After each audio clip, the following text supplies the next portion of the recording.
پشتو شاعری کی مقبول عام صنف ٹپا کے حوالے سے ڈاکٹر سلطانی روم اپنی کتاب ٹپے کے صفحہ نمبر 6 پر پشتو زبان میں لکھتے ہیں کہ بعض لوگ اور لکھاری عام طور پر ٹپا کو پشتو گیت کی ایک پرانی قسم گردانتے ہیں،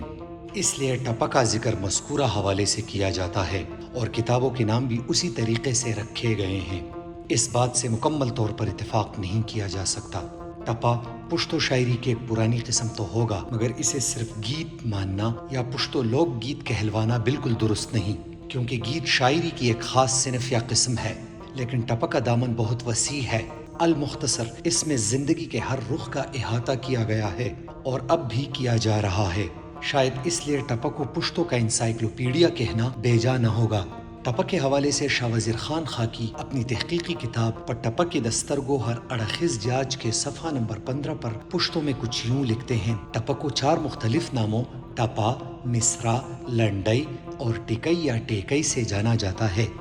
بطور خاص کوزہ پختونخوا میں پشتو لوک شاعری کی اس صنف کو ٹپا یا مصرا کہا جاتا ہے اور بر پختونخوا یعنی افغانستان میں اسے لنڈئی اور ٹکئی یا ٹیکئی کہا جاتا ہے۔ سلمہ شاہین اپنی 2 جلدوں پر مشتمل تالیف روحی سندرے کی پہلی جلد کے صفحہ نمبر 10 پر ٹپا کے بارے میں لکھتی ہیں: ٹپے کی قدامت کے حوالے سے مورخین مختلف آراء رکھتے ہیں۔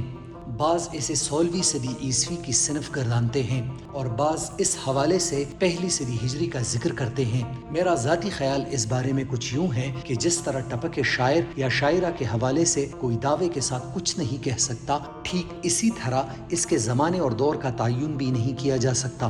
دوسری طرف ڈاکٹر سلطانی روم کی اس بات سے بھی ٹپا کی اہمیت کا اندازہ لگایا جا سکتا ہے کہ ٹپے کا استعمال بسا اوقات مقولے کی طرح بات میں وزن اور زور پیدا کرنے کے لیے ہوتا ہے، اس لیے ٹپا موقع محل کی مناسبت سے برجستہ استعمال کیا جاتا ہے۔ جاتے جاتے چند ٹپے ملاحظہ ہوں: رازہ چ دوانه سوات تلاړ شو تب غزان خوري زب شونډې سرې کومه د منظرو د ښکار سړی وم